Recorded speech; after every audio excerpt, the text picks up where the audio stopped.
6 ತಿಂಗಳಿನಿಂದ ರಾಜ್ಯ ರಾಜಕಾರಣವನ್ನ ಕಾಡ್ತಾ ಇರೋ ಗೊಂದಲಗಳಿಗೆ ಪರಿಹಾರದ ನಿರೀಕ್ಷೆ ಹುಟ್ಟಿಸಿರೋ ಕಾಂಗ್ರೆಸ್ ವರಿಷ್ಠರ ಹೈವೋಲ್ಟೇಜ್ ಸಭೆ ದೆಹಲಿಯಲ್ಲಿರೋ ಕಾಂಗ್ರೆಸ್ ಕೇಂದ್ರ ಕಚೇರಿ ಇಂದಿರಾ ಭವನದಲ್ಲಿ ನಡೆಯುತ್ತೆ. ಸಂಪುಟ ಪುನರ್ರಚನೆನಾ ಅಥವಾ ನಾಯಕತ್ವ ಬದಲಾವಣೆನಾ ಅನ್ನೋ ಪ್ರಶ್ನೆಗಳಿಗೆ ಸ್ಪಷ್ಟ ಉತ್ತರ ಸಿಗಬಹುದು ಅಂತಾನೆ ಹೇಳಲಾಗ್ತಾ ಇದೆ.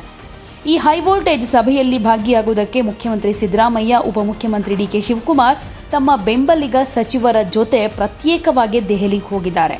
ರಾಜ್ಯಸಭಾ ಚುನಾವಣೆಗೆ ಕಾಂಗ್ರೆಸ್ ಪಕ್ಷಕ್ಕೆ ಲಭ್ಯವಾಗಲಿರೋ 3 ಸ್ಥಾನಗಳಿಗೆ ಅಭ್ಯರ್ಥಿ ಅಖೈರುಗೊಳಿಸೋದೇ ಈ ಸಭೆಯ ಅಧಿಕೃತ ಅಜೆಂಡಾ.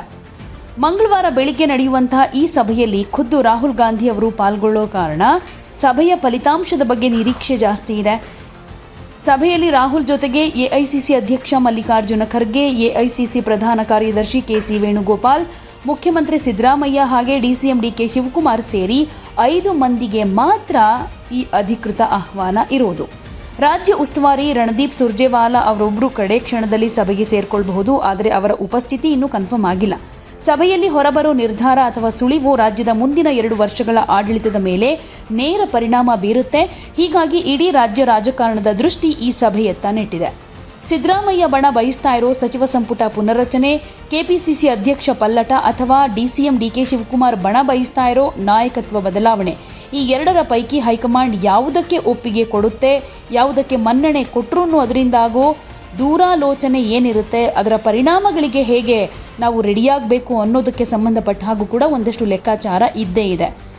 ಯಾಕಂದರೆ ಸಿದ್ದರಾಮಯ್ಯ ಬಣ ಬಯಸೋ ಹಾಗೆ ಸಚಿವ ಸಂಪುಟ ವಿಸ್ತರಣೆಗೆ ಒಪ್ಪಿಗೆ ಕೊಟ್ಟರೆ ಅದರ ಅರ್ಥ ನಾಯಕತ್ವ ಬದಲಾವಣೆ ಅಂದರೆ ಮುಖ್ಯಮಂತ್ರಿಯಾಗೋ ಡಿಕೆ ಶಿವಕುಮಾರ್ ಅವರ ಬಯಕೆಗೆ ಈ ಅವಧಿಯಲ್ಲಿ ಎಳ್ಳು ನೀರು ಬಿಟ್ಟ ಹಾಗೇನೆ. ಹೈಕಮಾಂಡ್ ಇಂತಹ ನಿಲುವು ತೆಗೆದುಕೊಂಡ್ರೆ ಡಿಕೆ ಶಿವಕುಮಾರ್ ಹಾಗೂ ಅವರ ಬಣ ಇದಕ್ಕೆ ಯಾವ ರೀತಿ ಪ್ರತಿಕ್ರಿಯೆ ಕೊಡುತ್ತೆ? ಇನ್ ಕೇಸ್ ಒಳ ಜಗಳ ಶುರುವಾದರೆ ಅದನ್ನು ನಿಭಾಯಿಸೋದು ಹೇಗೆ ಅನ್ನೋ ಮಹತ್ವದ ಪ್ರಶ್ನೆಗಳಿಗೆ ಈಗಲೇ ಉತ್ತರ ಕಂಡುಕೊಳ್ಬೇಕು. ಇನ್ ಕೇಸ್ ಡಿಕೆಶಿ ಬಣ ಬಯಸೋ ಹಾಗೆ ನಾಯಕತ್ವ ಬದಲಾವಣೆಗೆ ಮುಂದಾದರೆ ಅತ್ಯಂತ ಪ್ರಬಲ ನಾಯಕ ಸಿದ್ದರಾಮಯ್ಯನವರನ್ನ ಸುಮ್ಮನೆ ಕೂರೋದಕ್ಕೆ ಬಿಡುತ್ತಾ? ಸಿದ್ದರಾಮಯ್ಯ ಅವರಿಗಿಂತ ಹೆಚ್ಚಾಗಿ ಡಿಕೆ ಶಿವಕುಮಾರ್ ಅವರನ್ನ ಸಿಎಂ ಸ್ಥಾನದಲ್ಲಿ ನೋಡೋದಕ್ಕೆ ಬಯಸದ ಸಿದ್ದು ಬೆಂಬಲಿಗ ಪಡೆ ಯಾವ ರೀತಿ ರಿಯಾಕ್ಟ್ ಮಾಡುತ್ತೆ? ಆ ಬಣವನ್ನು ಸಮಾಧಾನ ಮಾಡೋದು ಹೇಗೆ ಅನ್ನೋದಕ್ಕೂ ಕೂಡ ಪರಿಹಾರ ಕಂಡುಕೊಳ್ಬೇಕಾಗಿದೆ. ಇದರ ನಡುವೆ ಅಧಿಕಾರ ಹಂಚಿಕೆ ಬಗ್ಗೆ ಚರ್ಚೆಯಾಗಿ ಹೊಸ ರಾಜಕೀಯ ಬೆಳವಣಿಗೆಗಳೇನಾದರೂ ಸ್ಟಾರ್ಟ್ ಆದರೆ ತಮಗೂ ಅವಕಾಶ ಸಿಗಬಹುದಾ ಅನ್ನೋ ನಿರೀಕ್ಷೆಯಲ್ಲಿ ಡಾಕ್ಟರ್ ಜಿ ಪರಮೇಶ್ವರ್ ಇದ್ರೆ, ಕೆಪಿಸಿಸಿ ಅಧ್ಯಕ್ಷ ಸ್ಥಾನದ ಮೇಲೆ ಕಣ್ಣಿಟ್ಟಿರೋ ಸತೀಶ್ ಜಾರಕಿಹೊಳಿ, ಈಶ್ವರ್ ಖಂಡ್ರೆ ಅವರು ಕೂಡ ಆಕ್ಟಿವ್ ಆಗೋ ಚಾನ್ಸಸ್ ಇದೆ. ಹೀಗೆ ನಾನಾ ರೀತಿಯ ದಿಕ್ಕನ್ನು ಪಡೆದುಕೊಂಡಿರುವಂತಹ ಈ ಪ್ರಶ್ನೆಗಳಿಗೆ ಹೈಕಮಾಂಡ್ ಯಾವ ರೀತಿ ಸಮಾಧಾನ ಕಂಡುಹಿಡಿಯುತ್ತೆ, ಕಾಂಪ್ರಮೈಸ್ ಫಾರ್ಮುಲಾ ಏನಾದರೂ ಸಭೆಯ ಮುಂದಿಡುತ್ತಾ ಅನ್ನೋ ಪ್ರಶ್ನೆ ಕಾಡ್ತಾ ಇದೆ.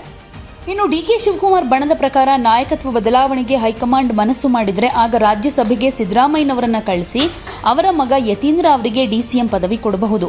ಹೀಗಾದಾಗ ಸಿದ್ದರಾಮಯ್ಯನವರಿಗೂ ಸ್ಥಾನ ಕೊಟ್ಟು ಅವರ ಕುಟುಂಬಕ್ಕೂ ಗೌರವ ಕೊಡೋದ್ರಿಂದ ಹಿಂದುಳಿದವರು, ಅದರಲ್ಲೂ ಮುಖ್ಯವಾಗಿ ಕುರುಬ ಸಮುದಾಯ ಪಕ್ಷಗಳೊಂದಿಗೆ ಉಳಿಯುತ್ತೆ ಅನ್ನೋ ವಾದ ಮುಂದಿಡುತ್ತೆ. ಆದರೆ ಸಿದ್ದರಾಮಯ್ಯ ಬಣ ಇದನ್ನ ಬಿಲ್ಕುಲ್ ಒಪ್ತಾ ಇಲ್ಲ. ಇನ್ ಕೇಸ್ ರಾಹುಲ್ ಗಾಂಧಿ ಅವರೇ ಸಿಎಂ ಹುದ್ದೆ ಬಿಡಿ ಅಂತೇನಾದರೂ ಹೇಳಿದರೆ ಆಗ ಸಿದ್ದರಾಮಯ್ಯನವರು ತಾವು ಸೂಚಿಸಿದ ವ್ಯಕ್ತಿಗೆ ಸಿಎಂ ಹುದ್ದೆ ಕೊಡಿ ಅಂತ ಷರತ್ತು ಇಡೋ ಚಾನ್ಸಸ್ ಇದೆ.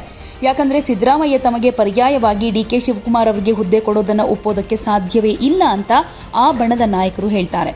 ಸೊ ಇಂತಹ ತಿಕ್ಕಾಟ ಇರೋ ಕಾರಣಕ್ಕೇನೆ ಹೈಕಮಾಂಡ್ಗೆ ನಾಯಕತ್ವ ವಿಚಾರ ಒಂದು ರೀತಿ ಕಬ್ಬಿಣದ ಕಡಲೆಯಾಗಿದೆ.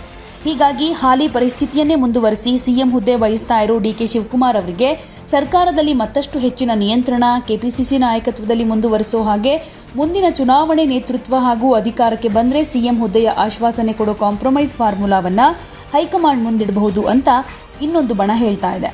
ಆದರೆ ಇದಕ್ಕೆ ಸಿಎಂ ಹುದ್ದೆಗೆ ಶತಾಯಗತಾಯ ಪ್ರಯತ್ನ ಮಾಡ್ತಾ ಇರೋ ಡಿಕೆ ಶಿವಕುಮಾರ್ ಒಪ್ತಾರಾ ಅನ್ನೋ ಪ್ರಶ್ನೆ ಇದೆ. ಹೀಗಾಗಿ ಹೈಕಮಾಂಡ್ ಅಂದರೆ ರಾಹುಲ್ ಗಾಂಧಿ ಅವರು ಕರ್ನಾಟಕ ರಾಜಕಾರಣದ ಈ ಅಂಕಕ್ಕೆ ಯಾವ ರೀತಿಯ ತಿರುವನ್ನು ಕೊಡ್ತಾರೆ ಅನ್ನೋ ಕುತೂಹಲ ಕೂಡ ಇವತ್ತಿನ ಸಭೆ ಮೇಲಿದೆ. ಯಾವುದೇ ಸುದ್ದಿಯ ಅಪ್ಡೇಟ್ ಅನ್ನ ಮಿಸ್ ಮಾಡ್ಕೊಳ್ಬಾರ್ದು ಅಂದ್ರೆ ಈಗಲೇ ಒನ್ ಇಂಡಿಯಾವನ್ನ ಸಬ್ಸ್ಕ್ರೈಬ್ ಮಾಡಿ.